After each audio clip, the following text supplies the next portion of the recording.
now I do the stuff. So welcome to this instalment of Within the Four Walls, Queer Lockdown Stories, a series of intergenerational conversations about the queer experience of lockdown for people who write. The series is a collaborative effort between New Writing South, the Centre for the Study of Sexual Dissidence at the University of Sussex, and English Literature and Creative Writing at the University of Brighton. And what I wanted to do first of all was to kind of go around and introduce ourselves. But I kind of felt like it was really important to introduce ourselves and to really tie down some stuff. And by tie down some stuff, I don't mean the kind of bigger stuff, because I think that, you know, to try and tie down queerness and pandemic, these are kind of huge things. So what I wanted to do first of all was obviously just to introduce ourselves, say who we are, kind of pronouns, if we want to talk about pronouns, and if we want to just say how we describe ourselves, but then to talk about where we are, where we've been during lockdown, and if we've been writing during lockdown. So I'm happy to go first, and I'll keep mine really brief. My name is Juno Roche. I'm a writer and a thinker. I really like to think of myself as being a thinker more than a writer, because I think for working class people, it's the one thing that you're not allowed to be. You're told that you've never got enough time to do anything like thinking. So if you're going to be a writer, make sure you write a book a year. And in a sense, I kind of fell into that trap and wrote a book a year and kind of felt like I had to keep on doing. But so my pronouns are they, them, because they're about the best that's available at the moment. I see myself as trans, not trans femme, not transgender, not transsexual, not trans, you know, not trans woman, just trans, because that's the word to me that feels very spacious.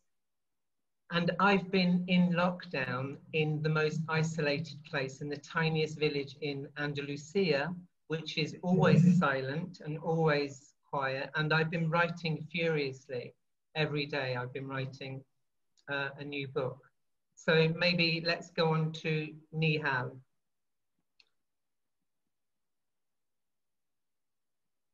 Okay, so I know that you're saying that I am not out of sync, but it keeps telling me furiously every couple of seconds that my internet connection is unstable. So okay. I'm going to try not to leave too many long pauses and then maybe signal in a strange way when I'm done.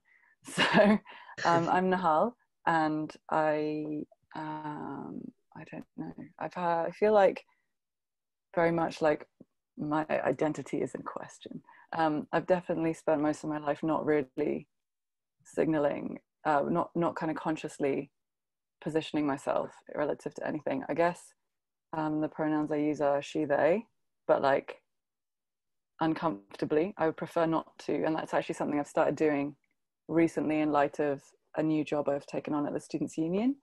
So they're very much, it seems like something you do to model kind of inclusion and to model possible, you know, other students possibly being allowed, feeling allowed and empowered to use their pronouns and signal their pronouns.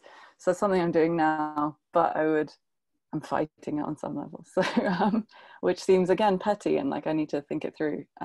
But I also feel like I haven't had time, which is ridiculous because I'm nearly 32, but I've not had time in the sense of, it still feels like I haven't had time. So lockdown for me has just been, it was previously in another house where I'd only just moved there, and we were not the same in any real way, I suppose. But then suddenly, and we had probably had like less than 5 dinners together throughout, you know, the kind of 4 months I'd lived there. And then suddenly we were cooking together every night in a kind of enforced family, I don't know, community spirit, which was great, but also very strange. And but good in that when you lack kind of any kind of political or experiential, well, not any, but you know, largely you lack political and experiential kind of continuity with their lives, then you can kind of coexist in this way. And kind of like I feel with my parents, we kind of form our relationship through coexistence and not through exchange or kind of discussion. So that was kind of, it was kind of useful, I suppose. But then it also made it very clear that I needed to move out. So I spent a lot of time hiding in my room and then having this kind of brief intense bonding experience and then running away. But I'll stop there, I think. Because I think a lot of the stuff you're saying is really interesting and will possibly come up later on, but have you been writing during lockdown? I've written on and off, mostly off, or in very short scraps that I then edited like months later, things like that. Okay. But brilliant, thank you. How unlucky to have moved into a house and then 4 days later, this thing. Zia. Yes. Hello everyone, my name's Zia, and yeah, so I use neutral pronouns. I guess as you said yourself, yeah, they feel like inaccurate or like a failure to capture who I am. But until we abolish all language and are able to communicate psychically, they'll have to do. And in terms of the physicality of lockdown, it's difficult to be brief, but yeah, so I was in my house with 5 other housemates. And things have kind of varied through, I guess it's been so long that things have kind of varied. People's partners have moved in at different points. And like your self, well, not quite like yourself, Nahal. I maybe wasn't the closest friends with my housemates. I'd been there a little while, but we weren't super close. And I think the process of us being our only community for 3+ months really kind of intensified a lot of dynamics, but also meant that there was a lot more bonding time. And it was kind of lovely in some respects and also very difficult. We had bed bugs, we had a house fire. What else? I guess those 2 things really were, it was 2 weeks into the lockdown, official lockdown. And we just started getting all of the Egyptian plagues. I was like, not ready for what was going to come next. And I feel like maybe that's 2020 in summary also, is that it feels like an amazingly apocalyptic year. Maybe just briefly, one thing that was very interesting, I think there's a lot of things that you're touching on in relation to queerness and sociality. And there were interesting things in regards to lockdown in relation to that.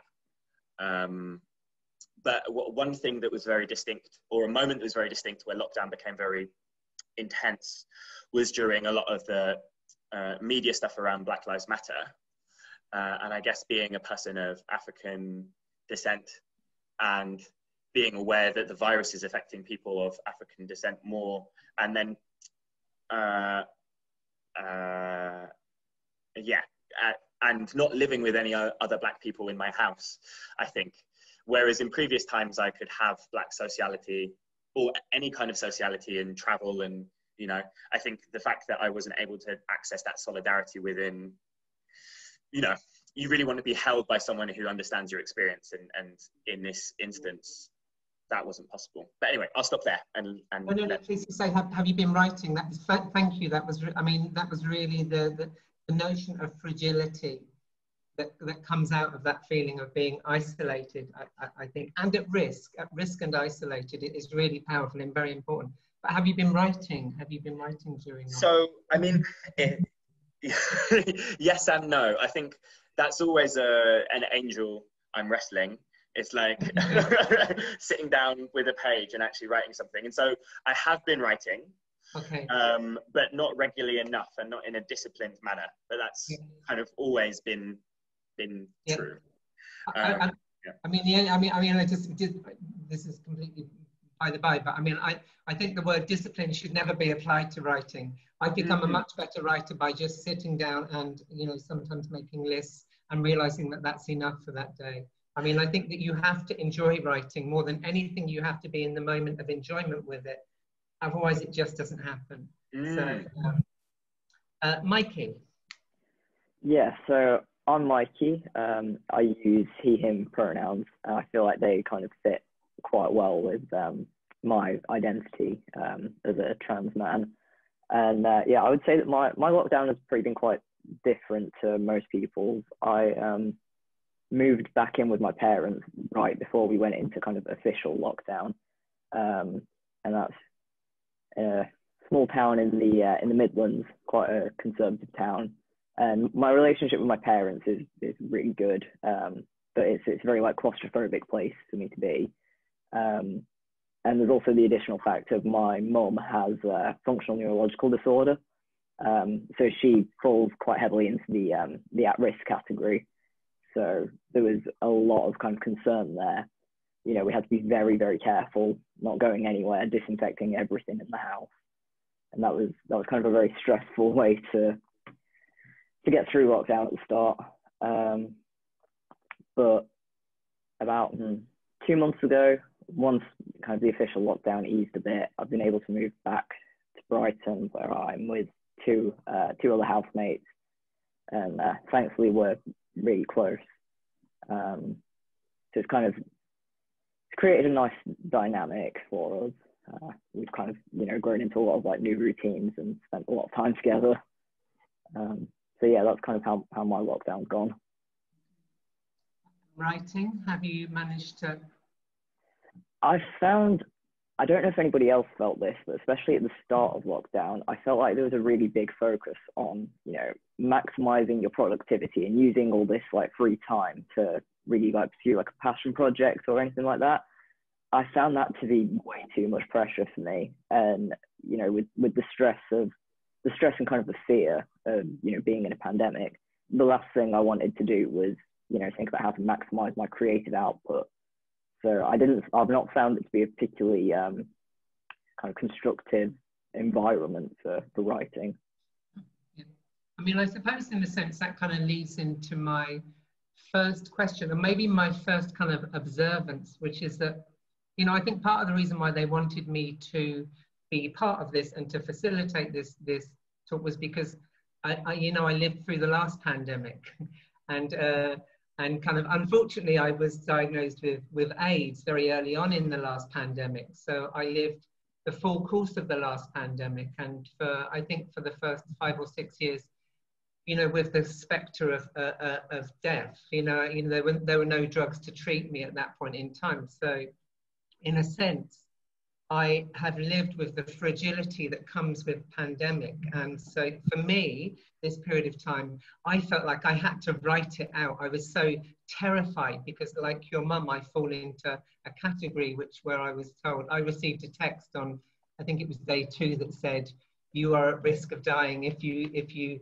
contract COVID-19. And I'm in Spain, where COVID-19 is running rampant. And so for me, it was really difficult. So my kind of first question, and it's kind of pulling together different questions, and I suppose it is about queerness, but what happened to my queerness, my transness, my sense of self, was that it was overtaken by my sense of fragility. And that really informed everything I tried to do. So my writing became inherently fragile, even in its construction, it felt fragile. It felt like I couldn't create a kind of distinct paragraph. And I wonder how you all feel in terms of how this pandemic, you know, because having lived through the last pandemic, we didn't start to have a kind of queer response to AIDS until about 3 or 4 years into it.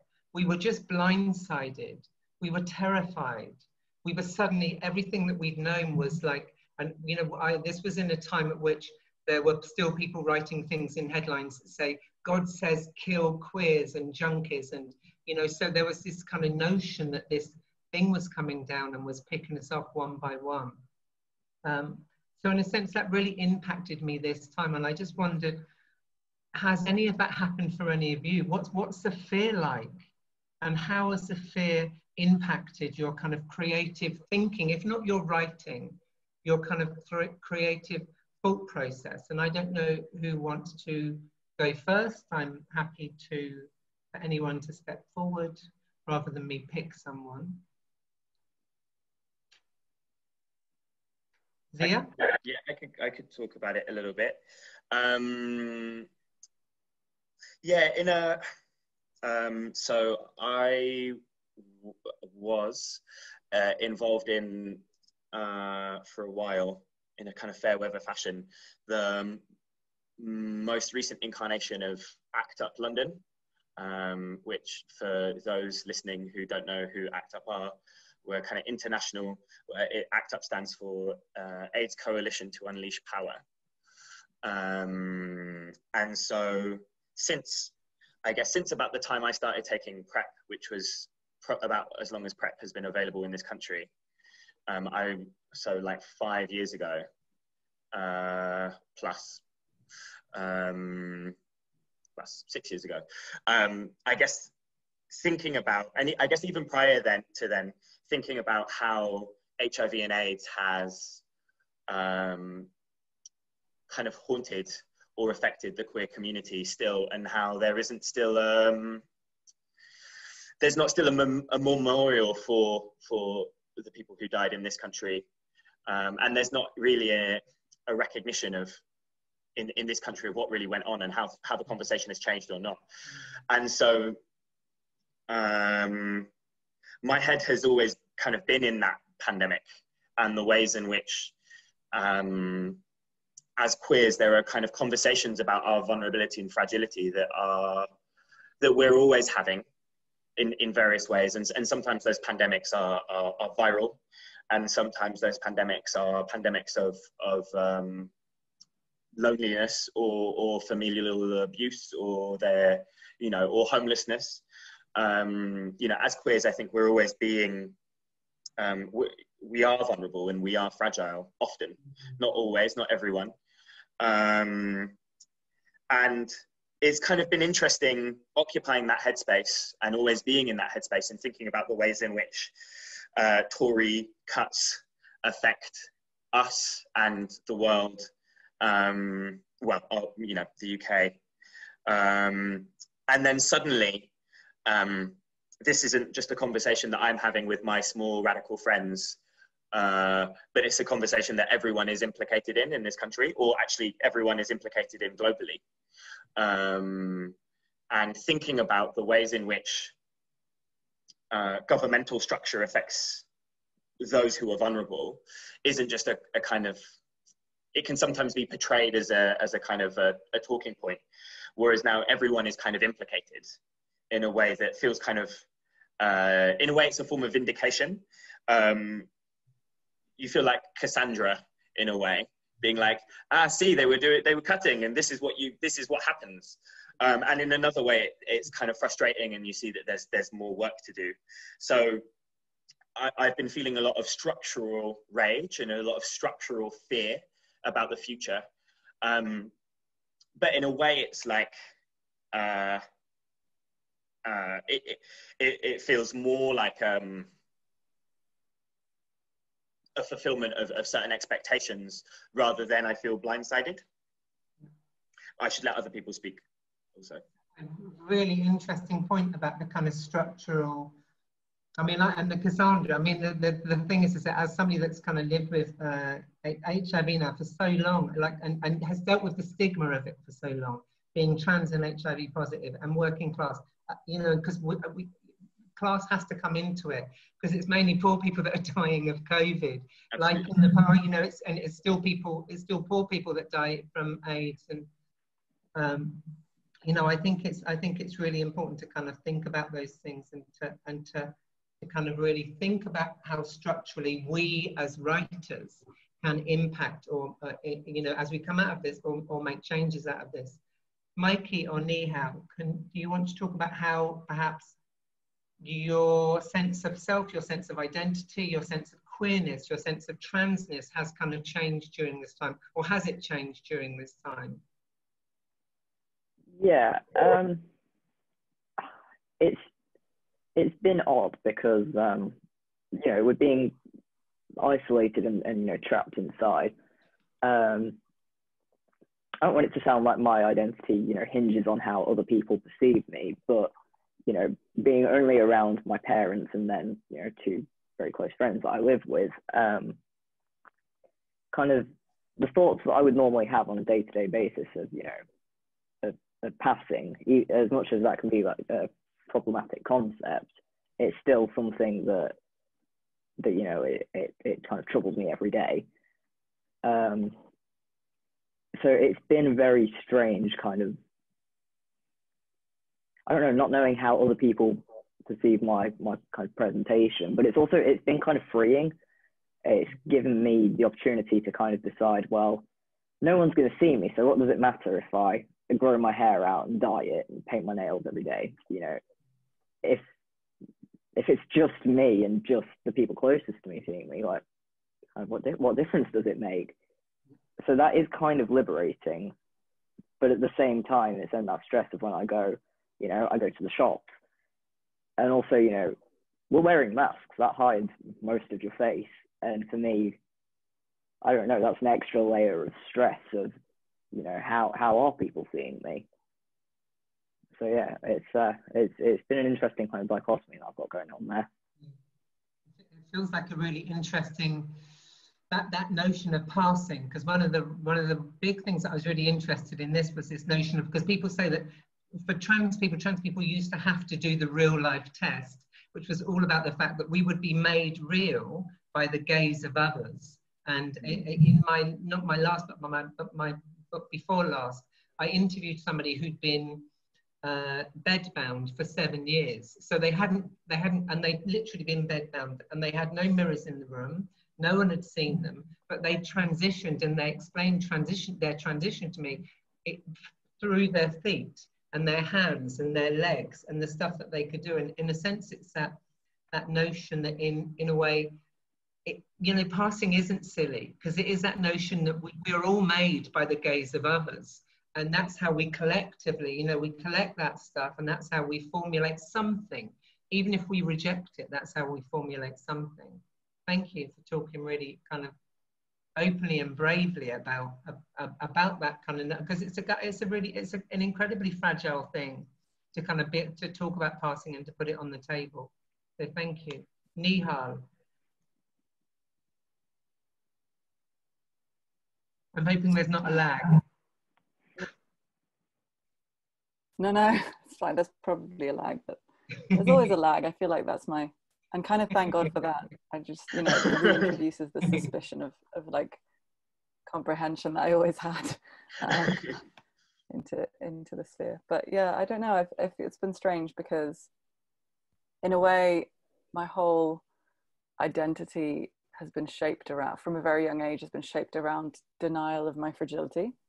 I think because of kind of certain early life experiences that I don't even really remember, but I just, you know, I know that if I start thinking about fragility or insecurity of myself, it will transfix me. So I just don't. I just kind of deliberately put it to one side. But then that's also, in this context, it's also handy that I'm like relatively privileged. I don't have to think about it as much. But it has meant that you know, it's kind of not desensitized me, but kind of differently sensitized me to the anxieties of others and the ways in which living communally, not so much in my household, but living in living in solidarity with people, takes an awareness of and a kind of resensitization to why they might be feeling anxious. And that can mean really going into really deep into someone's kind of psyche in a way. And I think that has been really interesting, and negotiating those boundaries with people you're close to, or you're not even that close to, but you're newly encountering at work or at university. I'm at university a lot, so that's been that's been a lot of work, I think, but also the new capacity for doing that kind of work, because you're not having to be perceived as often. At least initially, I think I found lockdown really reassuring. And I didn't even, you know, because I don't think about passing very much. I don't think about my presentation very much, but I think about existing around others is complicated for other reasons, and I'm not even sure what they are. I kind of abstracted from that as a survival technique. So, but I just found myself really reluctant to go outside or do anything. But then I was so productive in terms of reaching out to people and organizing and planning and strategizing. So yeah, I really relate to that, but I'm obviously for slightly different reasons. also, yeah, I'm not sure. I think this question of the state and who's deemed kind of worth saving, or you know, the way we perceive our own risk is now even kind of more important, because we're going back to things, and all I think about at the moment is opening university, because we're about to, in about a week or 3 weeks, we're about to have thousands of people descend on Brighton and descend on one tiny campus, and they've filled all the accommodation. And some of those people, even though they're young, will be high risk, and definitely all the tutors will be high risk, and they're being asked to teach face-to-face, kind of teach full work days of, you know, from 9 to 9 p.m. in some cases. And there's just no consideration of the kind of impact they'll have on people's kind of mental well-being or isolation. You know, if they're saying you can do face-to-face teaching, but it's too irresponsible for students to eat out together or socialize, I mean, that's just going to be so chaotic for those people. And it's going to be even more important for queer students and trans and non-binary students who are already so kind of marginalized by that experience. And so the university is an interesting microcosm that I'm being forced to like grapple with at the moment, of what's been happening in society at large, but is now going to be put to the test in a very strange way. So yeah, I'm really thinking about that, about how much, you know, and then when you take it to management or take it to the council or whoever, whatever governing body you're kind of at the mercy of, they say things like, well, you know, actually the R number is X, Y, or Z, and we have no reason to worry. And most people are just very anxious and afraid. You're like, okay, but where do you, and that's a tactic to some extent that is true. We've been whipped up into the state of frenzy, and some of us are more afraid or have been more afraid than we needed to be in a particular instant, and we're aware of that, and we're aware of the ways in that, you know, the ways in which kind of for people suffering with OCD that's become very out of hand, and they know that that's not rational. But in another way, there are rational elements of that, and it's also that call, or that to say that we are not rational or that we're over, you know, more than necessarily afraid, is a management technique in itself, and dismissive of kind of very real concerns. And that's, I think it's getting worse actually now that we're coming out of lockdown, the ways those things are rubbing against each other. I've gone somewhere else, I'm sorry. No, I'm literally, I mean, as you were talking, there was so much coming up for me, because in a way it's like I've been on the other side of that. I was a high risk. You know, I spent most of my life being the high risk that people wanted to be away from. You know, pre there being any drugs for HIV, people literally, I would open a newspaper headline and it would say, ship them off to an island and shoot them, or put them in prison. Or there was a period of time during the very late 80s, early 90s, when there was a huge drive to criminalize anyone who, like me, that had sex with somebody without telling them. So we would go through this awful time, and you know, at that point in time I was engaged in sex work, so there'd be this notion that should I have to tell every punter that I'm HIV positive, because actually he has a power in this situation. He actually could criminalize me because I haven't told him. So in a sense, I mean, lots of conflict came up for me whilst you were talking. I'm not attached to a bad or good way, but just lots of conflict. And it did make me wonder that, I wonder, does our queerness, our transness, does it feel, certainly for me, my transness has felt very safe being locked down I mean, I'm on my own here. I mean, in a village of 5 people. It's like a 1950s village, a very old Catholic village in Spain. I wonder, that's just like quite a big question, but does our queerness, does our identity feel safe, locked down? Because it kind of came up from all 3 of you, had a kind of thread of that going through, of this notion of this interior space where we're making kind of like subtle judgments for these, maybe with small groups of people, or our parents or our family. And in some kind of way, the nuance that we can build in that small group feels quite refreshing in a way. Or am I reading that wrong? Does someone want to come back? Zia, do you want to? Yeah, I think I would echo that. I've gone through various phases of, in terms of being non-binary, I've gone through various phases of relationship to presenting in a masculine way. And I think that a lot of that comes from, some of it comes from questions of like work or walking down the street, that if I do wear nail varnish or lipstick or dresses, I'm much more likely, as someone who isn't likely to pass as a woman, or isn't trying to pass as a woman, yeah. or whatever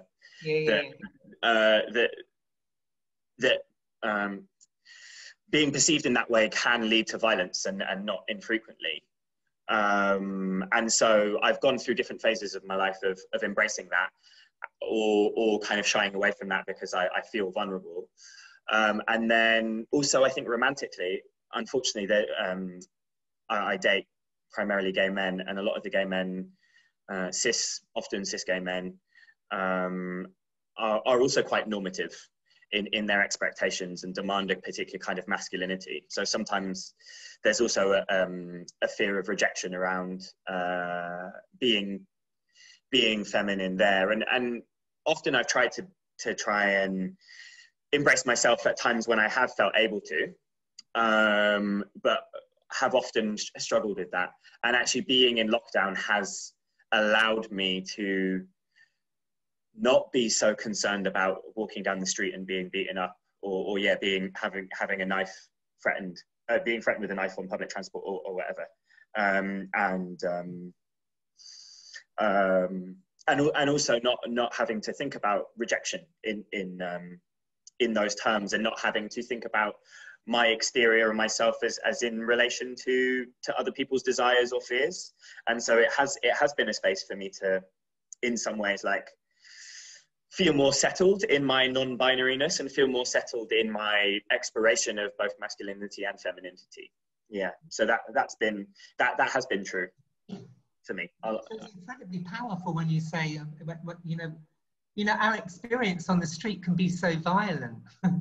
that our scope for performance, in that kind of, if you're to follow Judith Butler's kind of notion that that we have to perform ourselves in order to become ourselves and to become robustly ourselves in some kind of way, for me, especially when you, I'm going to go back to you, Zia. Yeah, so I think that's an interesting one. Yeah, I mean, I've always, from a very young age, I've always been attracted to nail varnish and dresses, and so and it's interesting. People have always, there's always been this question of who's it for? Who are you performing for? And I'm like, it's for me. This is how I feel most comfortable. Do you know the song Sheena Ligig by PJ Harvey? No, it's a very good song. So Sheena Ligig is a kind of Celtic statue of, it's a kind of gargoyle of a kind of figure exposing their vulva. It's very famous. Yeah, and the song is about, the main line of the song is, Sheena Ligig, you exhibitionist. And how this person is dancing and she is being figured as an exhibitionist. She's obviously doing it for someone else's attention and not for her own joy or pleasure. And I find that question of this really the whatever looks normal or whatever looks, that's the performance for me, rather than the obviously Judith Butler has a more nuanced take on all of that.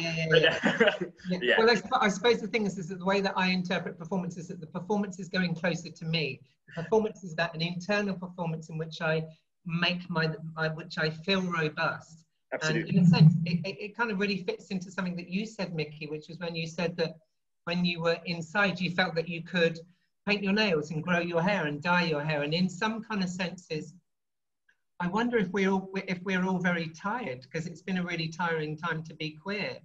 For the last 30 years, it's been tiring. For the last 100 years, but certainly since the age of AIDS, it's been a really tiring time to be queer, because we've been seen as being kind of vectors that are out to destroy society. I wonder if you can talk a bit, Mikey, about how or what that meant to be able to do. I know it's silly things, I know they're silly things, but they're really important. That notion of being able to dye your hair, I mean, when you talked about it, it felt incredibly freeing. Yeah, it really has been that kind of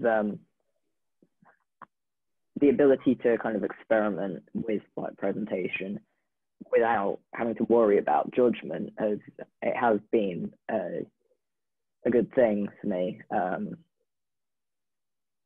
But also at the same time, whilst kind of the more like internal aspects of my transness I've felt, you know, I've been able to kind of experiment with a little bit more, you know, during lockdown.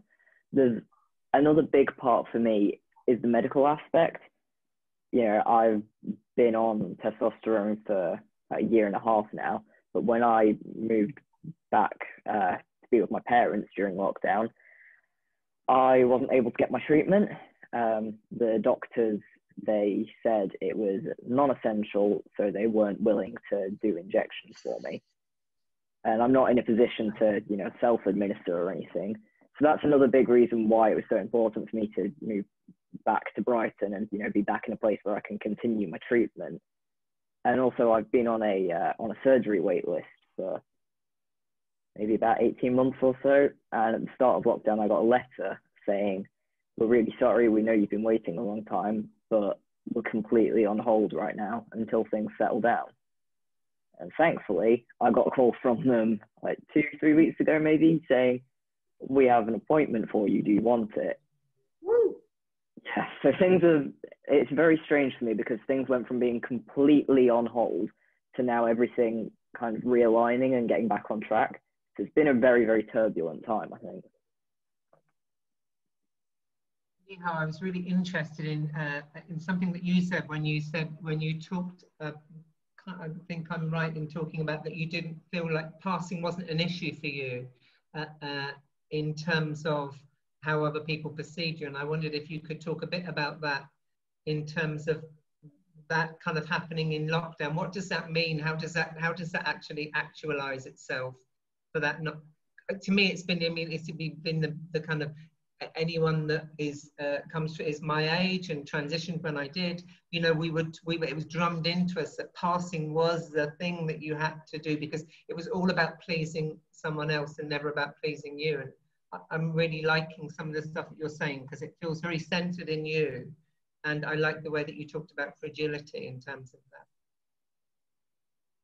I think maybe it's actually just a trick, like a kind of mental, you know, like a magic trick where you're like, I will not engage with this thing.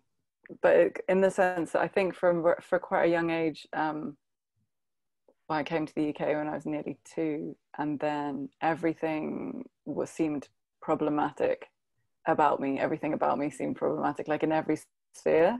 So in the family, there were elements, you know, probably, I mean, I don't really remember this, but probably what shaped it is things like my parents didn't speak the same language as me because I lived with my grandparents for the year before that. So I wasn't even 2, and then they were like, they didn't really understand what I was saying. No one at school understood what I was saying. And then after that thing, you know, just things like, I guess, racism. And I think I've also known from a very young age that I was queer, and then also that none of these rules necessarily had to apply to me on some level. And on another level, this kind of deep splitting occurred where I knew what would be acceptable to my family. That's what they said would be acceptable to them. And that involved the kind of a sexual and other kinds of a splitting into the ideal thing and the reality of my existence, which is very, very deeply buried. But I always kind of knew what it was in theory, which means that you don't really know what it is because you're still young and you're still, but it means that it kind of develops outside of conversation with these norms. So you feel like it's very true, but it isn't. But it means you miss out on a lot of that conversation because you simply deny that it's an issue because you know where you are.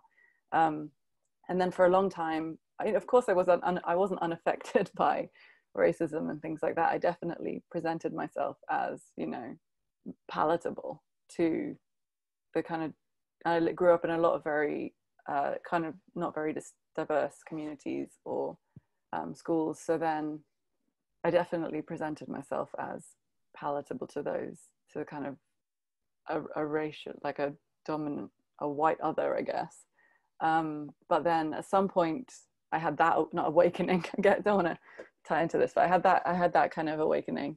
And then I was like, well, I've always known that I'm queer, but I don't need to talk, I need to come out to anyone. I wouldn't come out to my parents, I guess. I need to soon. I will need to, but we don't talk about it much. And but we don't talk about anything. So it doesn't seem like, and I know it is distinctly because it's queerness, because they're Muslim and they grew up in Pakistan and they are very conservative, but not for Pakistan, but for the UK. But I just pretend like it's not. So I think it's like that. I think it's in that sense, I don't feel the need to create an issue, even though I know that the issue is there. It's a bit of a denialism still. But what's refreshing about this kind of denialism is it's not a denial of oppression.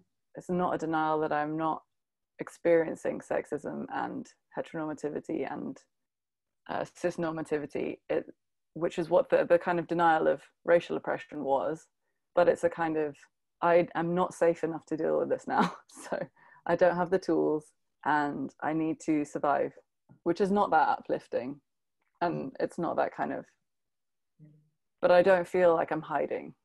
I just feel like I'm not engaging. And I think that given there's so much going on already, I mean, it's just that, yeah, I don't feel that, I wouldn't say this to somebody who wanted to come out, I guess. I feel like it's not a conversation to have everywhere. It's not a conversation to model.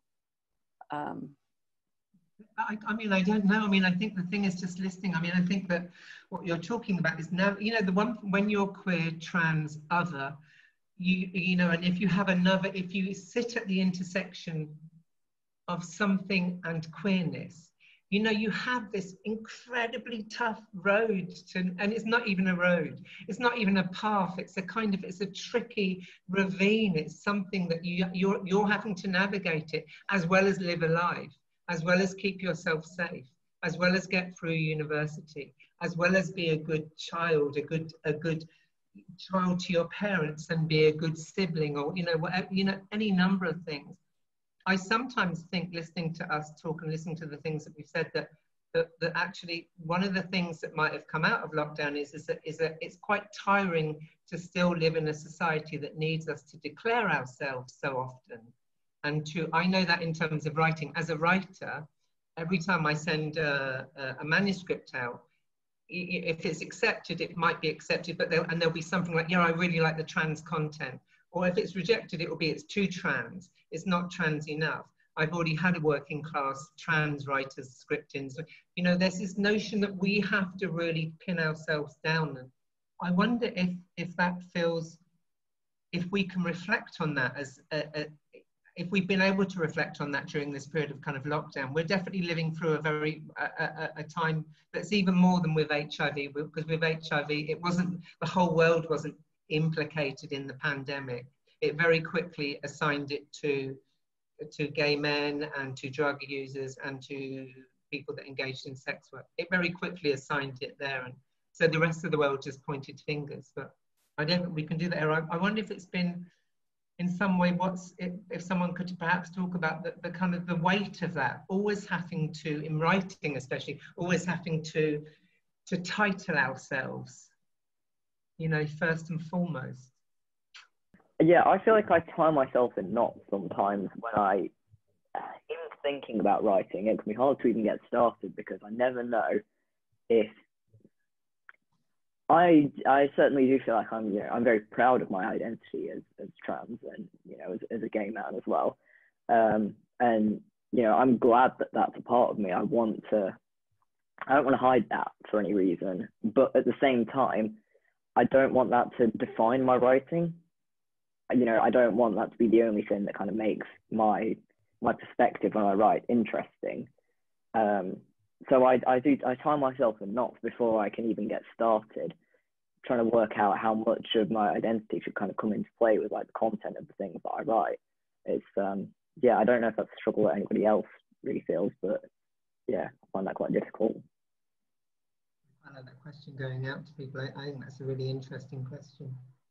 Zia, perhaps come back to that and other points if you wanted to.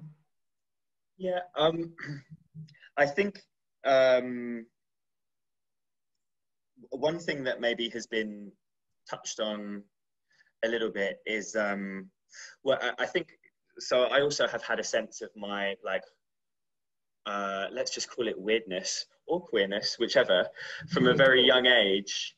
And I didn't have the, you know, from around 2, which is when I have sort of continuous memory, I didn't necessarily initially have the language to say, oh, I'm weird and I stand out because of this, or I'm weird and I stand out because of that. And so it was all kind of this sense of like,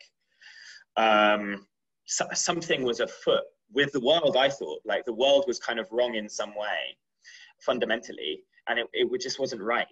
And I kind of lapsingly came into, you know, I now know that I can't throw a ball straight because it's dyspraxia, or I know that I've never had a very strong relationship with time because of dyslexia or ADHD, or I know that my sexuality and my gender expression relates to queerness, but all of these things were sort of, and then being mixed race as well, I guess, like not occupying a neat bracket in terms of racial identities also,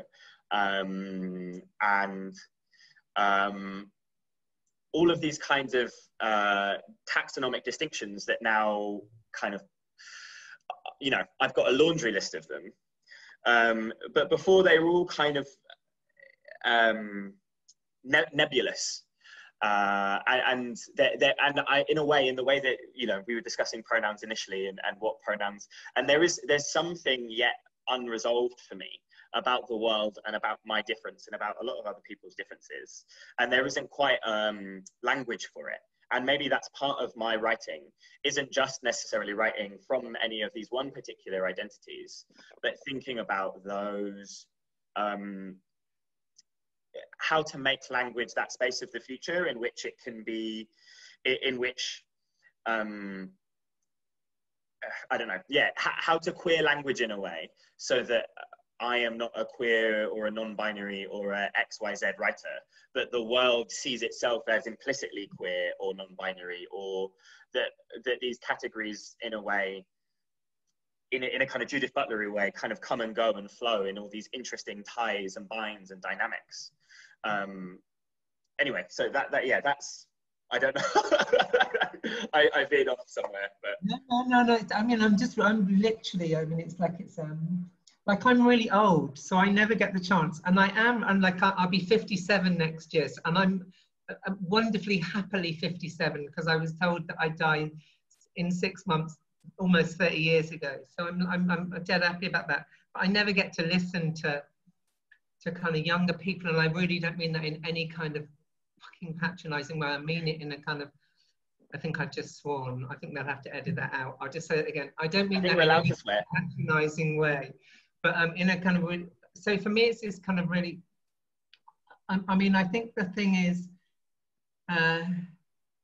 you know, and I know from my own writing, in a sense, I have to always, you know, identity, what we live in a world in which feels much more comfortable saying that we're the ones that are trans, rather than, you know, my second book, what I tried to say to them was that actually, if we're all probably trans, that's the starting place. I know that you're not going to accept that now, and that's going to be a struggle for you, and you're going to keep putting all of it onto us, and in putting it onto us, you're going to pathologize us as being problematic and broken. And in that sense, we've got to somehow work through all of that, and that's why we end up going, this is my label, this is my label. I just, how does that fit in with you then, Nahal?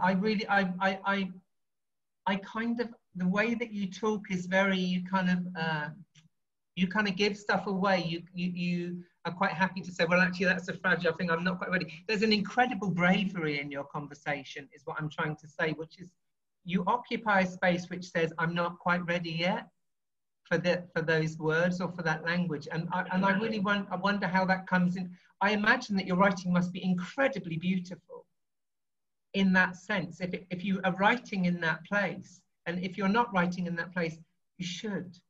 Because it's this beautiful kind of, I'm not, you know, it's almost like on the cusp of being somewhere. Does that make any sense to you at all or not? Yeah, that's kind of you to say. I wish I were writing from that place. I don't know. I think probably my emails are better than my poetry, but that's typical, isn't it? I think, yeah, there's I was actually thinking as everyone was talking about trauma a little bit, not, you know, not to bring it up, but you actually, that was one of your provocations as well. One of the final ones, yeah, is write about writing and trauma, and is writing about trauma traumatic. And then I was thinking that actually so now currently for some reason in the last 7 to 10 days I've just sunken into this ridiculous place, very kind of like my skin has been peeled off, and every night I go to bed and I get these horrible visions of like flashbacks to this horrible relationship I was in over a year ago now, and then I go to sleep and then I wake up and it happens again, and all day I spend in this fog of like kind of uncertainty and fear. And this is rude. I'm just, I mean, at its basics, at its center, I'm just angry because I was so happy for like 8 months or 10 months or something. I've been extremely immune. I was just like, who was that? I don't even remember that. I remembered it at this kind of remove, and I thought that was healing, and I was so pleased with myself, and I could write, and I could, you know, quip, and I could say all these things, and I could start to explore what I think is really the root, the kind of goal of having these, not the goal, but the kind of superpower of being a kind of person who has been affected strangely by the world. I know we're all people who've been affected strangely by the world, but you know, at some point you get pushed past the kind of livable engagement with it, and you have to warp yourself a little bit, or you have to acknowledge how you've been warped. And I think that we were talking about this a lot in a kind of discussion group I was part of, and how you feel for a long time, you feel like, how this is not fair. I didn't need to experience this. This has not helped me.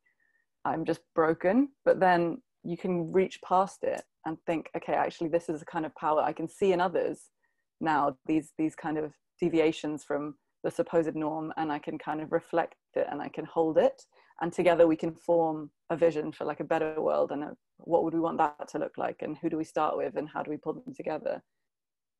And you can't do that when you feel like I'm a broken shard of glass and every morning and every night I'm holding it together, and I'm feeling those things really. And so that's why I think I kind of, and living in Brighton as well, I don't know if you have much experience of Brighton, if you haven't been, but it's a really strange place. Like, so many people are really at the seat, kind of sitting deep in the core of their traumatic experiences and won't reach out, and it forms a kind of strange, it's very easy to get sucked into.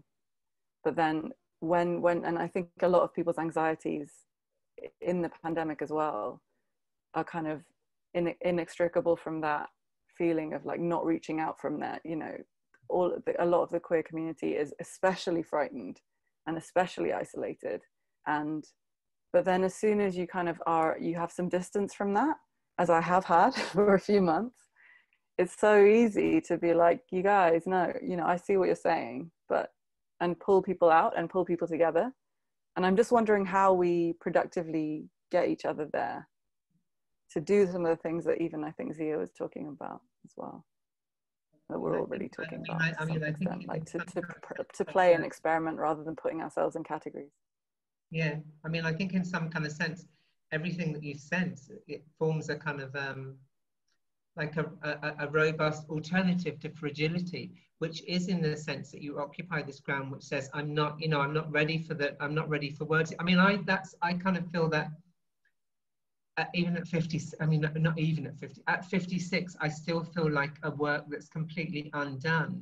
And it's kind of weird, really, because I came to the kind of they, them pronouns as kind of better than, you know, I think, you know, people would go to meetings and everyone would go, what's your pronouns? And I'd think, you know, we're here to talk about HIV funding for people that are dying. We don't have 10 minutes to waste on pronoun, because people are literally dying in Latin America. Black and brown women are dying of AIDS on the streets. You know, we need to raise funds. In some senses, pronouns became really important to me in my 50s, because I realized that I didn't feel like either binary. So, and in some senses, it's been the kind of the fragility of entering into this kind of they-them world when I'm surrounded by, I've just written a piece in where I say that everything around me is he-she, everything around me is he-she. And now I'm occupying they-them, and it feels incredibly fragile. And it feels slightly traumatic because I've come out of a kind of safety into a kind of place of kind of trauma, because difference is trauma. And it's a kind of weird thing really, because in a sense, difference is trauma, but we live in a world with somebody like Trump and his wife who gave a speech last night, which was clearly bizarre. I mean, it was beyond, you know, so they're titled as being, they're normative, you know, supposedly normative. They get voted in because they're seen as not the normative option, and we're not. And I listened to you talk, and, you know, and this is like we're doing a talk and a thing, but please write about this, because this is the state. I have written about HIV since this pandemic more and better than I've ever written about it before, because I wrote about it before with a distance, and I'm writing about it now because I'm scared of dying again, because they've told me if I get this virus, it won't mix well with my other virus. They just won't get on together, and it will if I end up in ICU, I'll die. And so I'm terrified of dying. So again, I'm back there again in 1989 with somebody saying to me, there are no drugs, go away, live your life. And I do know Brighton University, because I just started at Brighton University when I was diagnosed, and I went there as sadly, I went there as a heroin addict, and I got clean in the first few months, and then became HIV positive, or you were diagnosed as AIDS. So I know Brighton very well in the kind of the way that Brighton kind of almost universally as a town tries to dismiss trauma because it feels like it's too much. But I wonder, you know, I'm really interested in the notion of, like, if we, coming on from your point saying that you're not writing, and most people have said that they're not writing, is that because writing during a traumatic time, or writing about trauma is in itself traumatic? Is it depressing? Is there any kind of, and why don't we do that? Why don't we? Because I kind of figure that's one of the things that happened with HIV and AIDS, is that we didn't respond to it for quite a time. We didn't have an artistic response. You know, some artists made some responses a few years later, but actually they were quite, you know, they'd been really refined down. We had very little that came out at the time. Derek Jarman, a few other people from America. Why aren't we writing? Is writing about trauma traumatic? For me, it's partly, so some of my writing, so I have been writing bits, and beyond my anxieties about time management, I have been doing some writing, and not as much as I want, all those caveats. But yeah, I have been, before the pandemic kind of kicked off, I was writing a sci-fi set in Brixton in the 1980s, specifically thinking about AIDS, and that's been, I think, before the pandemic. In a way, I have very, like, I don't want to say, like, overly idealized notions of what it is to be sick, maybe. And the reality of sickness is sometimes, when you're not living it, or you're not witnessing it, you can forget how horrible it is. And I think maybe in writing this sci-fi, I was writing something, the kind of epithet or whatever comes from the Kingdom of the Sick, the opening of Susan Sontag's, what's it called? I'll remember it later. But thinking about this community of AIDS activists who are developing this new kind of science together in squats in Brixton. And I think actually then going into a pandemic made me go, what is sickness? You know, what is the reality of these people working together and then confronting the possibility of death, or the possibility of just shitting blood, or the possibility of catching a cough from a bird, or, you know, all these all these ways in which you want to build this kind of utopic communist society, and then you go, what is the lived experience of having a body and recognizing that your body is vulnerable, and thinking about how you build a utopia that isn't premised on some kind of ubermensch, but a utopia that's premised on the vulnerability and fragility of the body. So I've been thinking about that a lot, and trying to pour the lived experience of actually living through a pandemic, even if it's very segmented and you don't see. Anyway, I've been trying to pour that into my writing and think about the not be too abstracted and think about the materiality of the body in this context.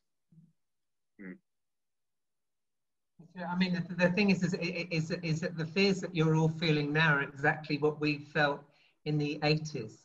I mean, I remember it. I remember the very first time I heard the words "gay plague." It was 1982, and I'd gone off from London. I was a Londoner from Peckham. Loved my South London, and I'd gone off. I wanted to leave South London. I wanted to go to see the countryside. So I went to Wales to do a course. I only lasted 6 months, but I remember I was in what was like a dig sen with a landlady, and I had a very tiny single room with a single bed and a small wardrobe and a tiny thing and a weeny black and white television. And on the television, I heard the word "gay plague," and I was eating a drop scone, and I dropped the drop scone. And because it terrified me, and I knew somehow that it meant it was going to impact my life. And the fragility for me that I felt in the years before becoming positive are exactly what everyone is feeling now. I felt like there was something out there that could get me, and at the time we didn't know how. Was it in the air? Was it in the water? Was it the cat next door? Was it someone whose hand you shook, or was it someone that you brushed past on the tube? We're all kind of living that. How do we deal with that? How are people dealing with that? As somebody that's gone through it, I got the virus, I got the hat and the t-shirt, and it's kind of, and I'm still here. So it's kind of like, what's it like to live with that kind of? Because it's fearful. It's fearful. Nahal or Mikey, anyone? Yeah, I still feel like I'm kind of learning to navigate that and to kind of navigate that fear. It's a new thing for me. I've always dealt a lot with a lot of anxiety, but on this scale, this is totally new to me. And I'm still quite young. I turned 21 in a couple of weeks. I do feel like I'm still trying to navigate so much of myself and of kind of the world around me, and it's hard to kind of know. This feels like the first time I've ever lived through what's going to become history. This is such a huge thing, and obviously there's been other events and stuff, but I was so young, I don't really remember a lot of it. This is the first time I've had to kind of like internalize my own feelings about fear and living in fear. So it's hard to do. It's hard to learn how to navigate that. I feel like there was something about the question about writing while traumatized, or writing kind of while you're at the center of your trauma. I just also find that it's just quite bad. Like I come back to it and I'm like, oh God, this is so awful. Like it's just, you don't have the energy for abstraction. Like you don't, and you can't do metaphor, and you can't hide behind things and also then I feel also when I have this kind of general suspicion of the thing that poets do when they like hide behind things and they're abstract about things. And I know that that's useful, but when I'm really angry about particularly having to have hidden and having to, then I'm just so angry about, why can't I just say it? And then, because it sounds bad, like it sounds too crude, or it sounds like it's actually, you need to do the work of translating it for an audience, or like another person, or like some imaginary creature. Like I can't do that when I'm in extremis. I don't have the energy. Also, I guess, like, as Mikey was saying right at the beginning, there's that anxiety about like being productive or writing, like who is writing for, and like how there's a lot of anxiety in it somehow, especially if you came to writing recently, or you don't feel established, or you're moving into something new.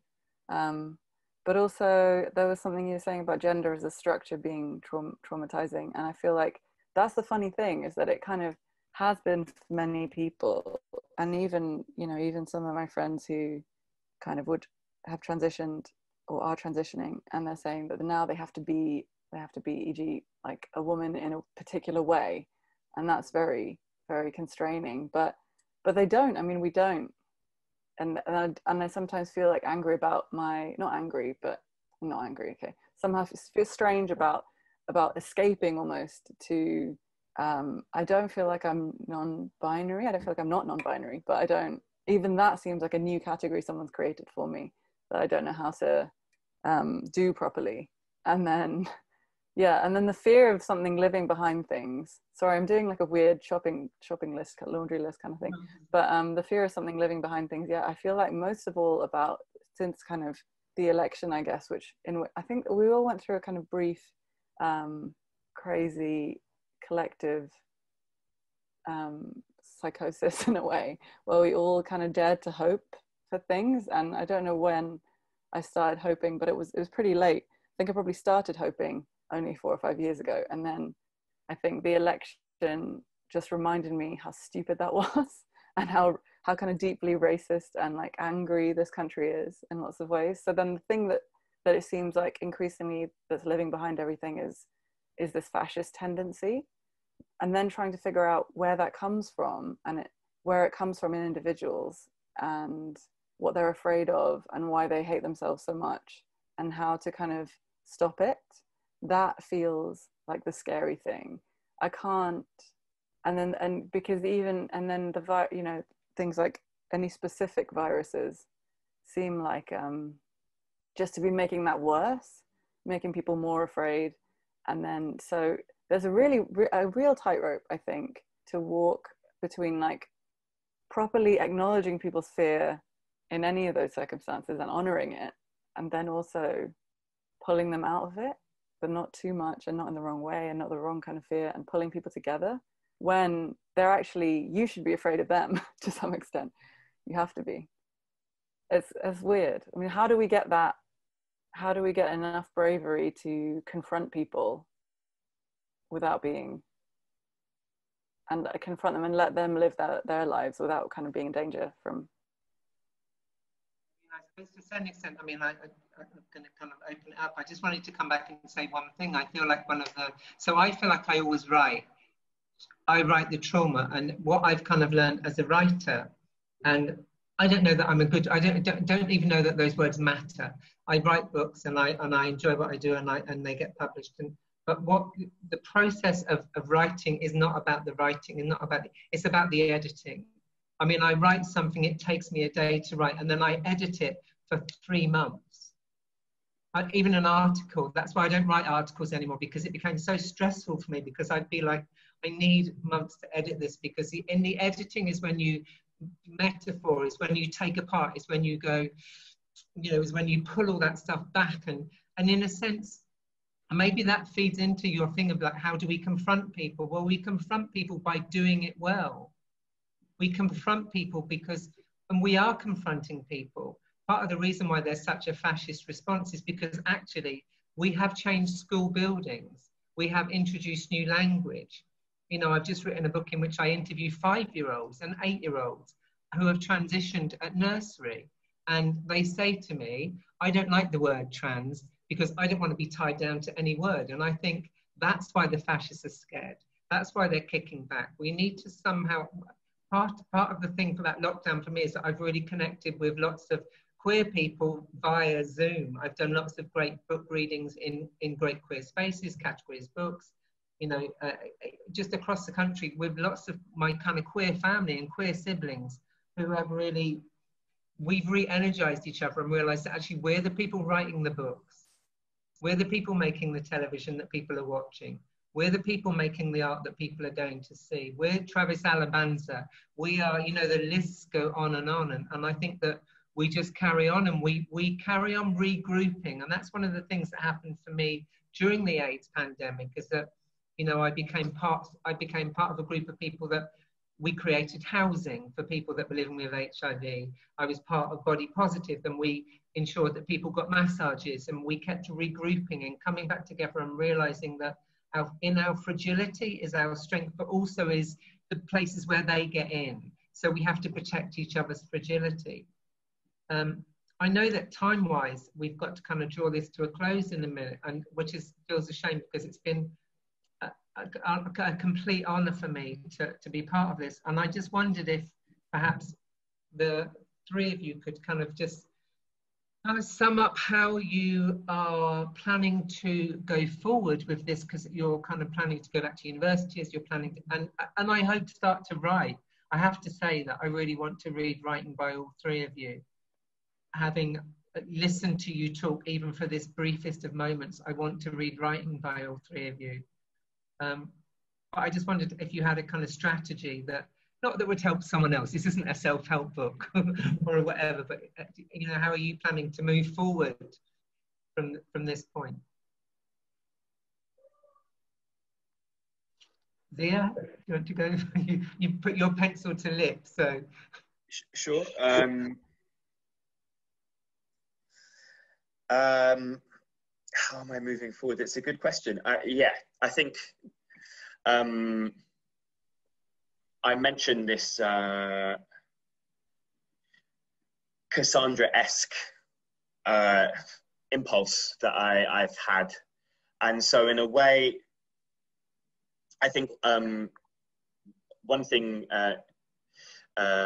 maybe one thing to say about all of this in relation to risk and fear is that having from a very young age been kind of depressed and suicidal, I guess, and that breaking, you talked about hope, Nahal, earlier on, about daring to hope 4 or 5 years ago. And I had a similar moment actually of having been, for as long as I remember, kind of chronically death oriented. I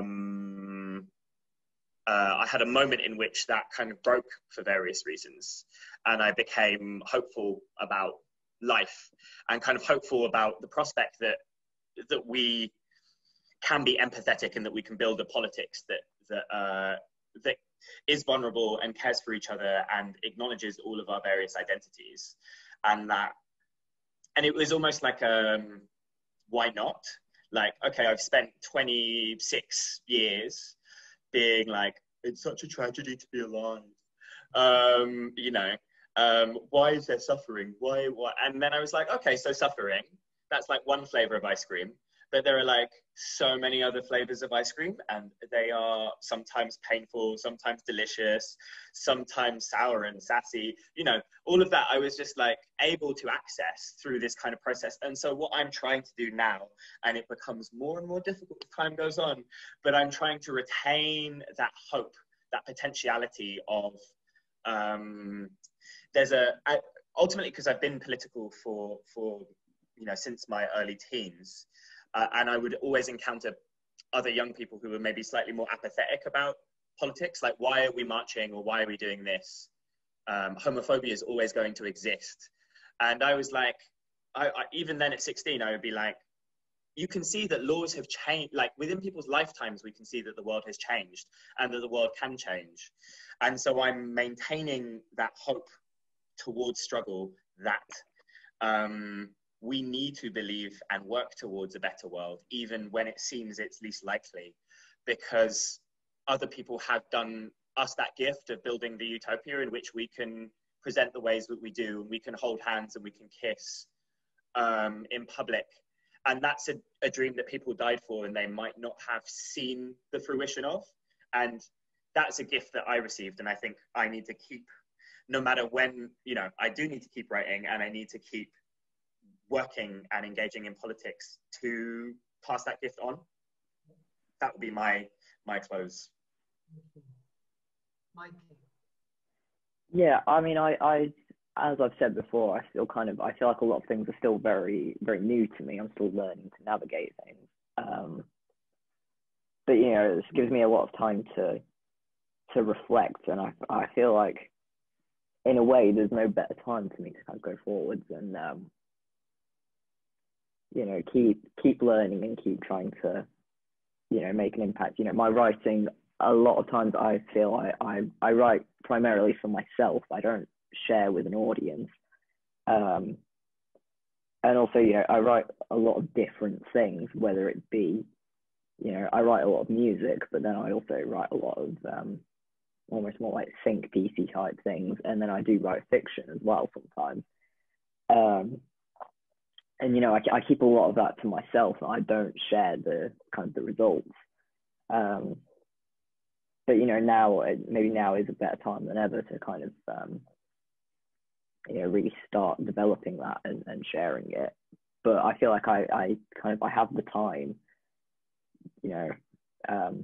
I'm like I said, I'm learning. You know, I need to take advantage of the fact that I do have the time and not kind of let myself be almost like paralyzed by fear, and, you know, really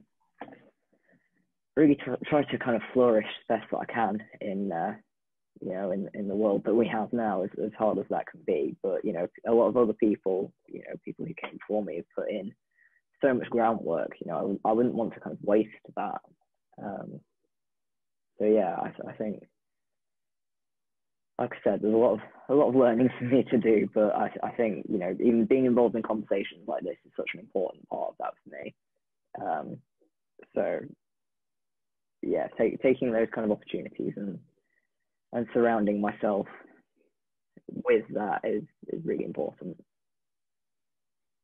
And I think important for us. I mean, I think that you talk a lot about the learning that you're doing, but actually the teaching you're doing in this past hour and a half has been tremendous. I mean, it really, I mean, you use one of my favorite words, which is flourish. And, you know, it's like, you know, at the start of this, I said that I like to describe myself as a thinker, because it's one of the things that we're told as working class people is doing. We always have to be panicking and passing and on guard, and thinking is about having time and peace and the space and this kind of serenity to thinking, and thinking is also flourishing for me, because if I can think, I must be flourishing on some level, because my brain must be calm. It's not in a race of anything. So, you know, you've really taught an awful lot in this past hour and a half, and I think that's one of the takeaways that you have to have from this kind of experience is your role as a teacher, and your role as a kind of educator on some level, although I hate that word because it kind of brings up any number of things. So thank you. Nahal, can we end with you? That would be...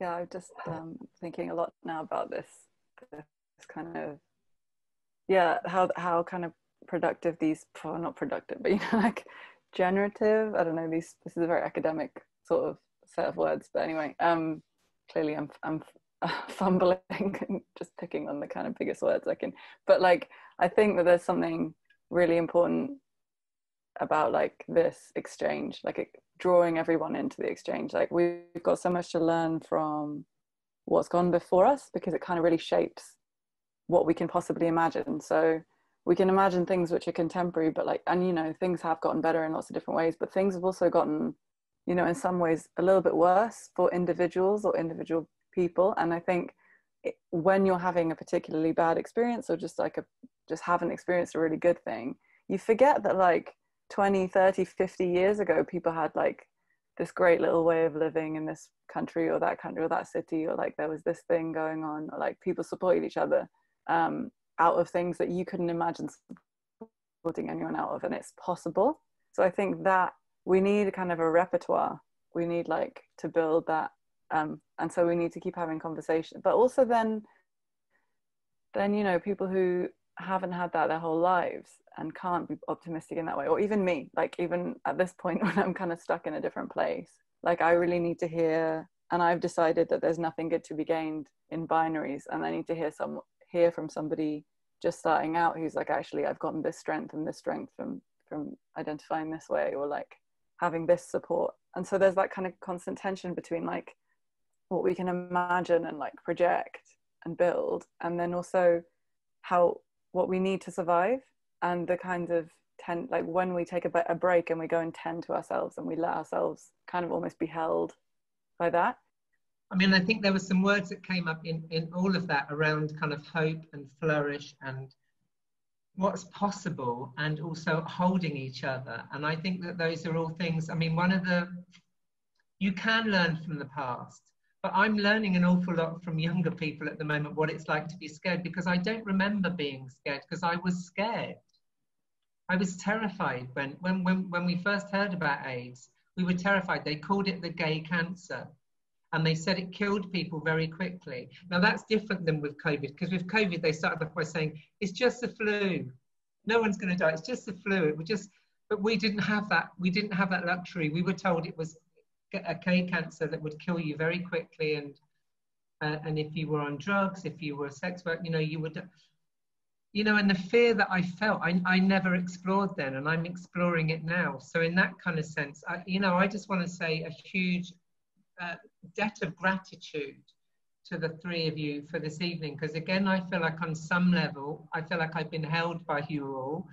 I don't know if that's the point of this, but that's how I feel. I feel held by you as an elder or as a much older person. I feel held, and because I've lived with 30 years of stigma, and boy, is that tiring.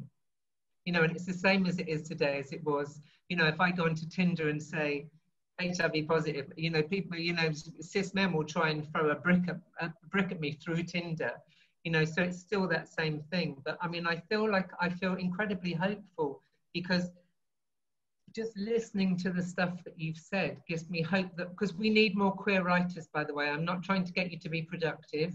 I'm not trying to say we're in lockdown, learn a new instrument, but trust me, it's a really lonely place, because when you go to at the moment, there's like a 1 in, 1 out policy. Oh, I've just thrown my pen. A 1 in, 1 out policy in relation to kind of queer writers. So we need more queer writing, but I mean, I feel incredibly hopeful, and I also feel like the flourish when it comes, the flourish when it happens is going to be, I can't swear, so I'm just going to say bloody well worth waiting for. But it really will be worth waiting for. I mean, I think it's been a complete joy to listen to all of you this evening. So from me, thank you for taking part in this. It's been a complete honour. So thank you. Yep.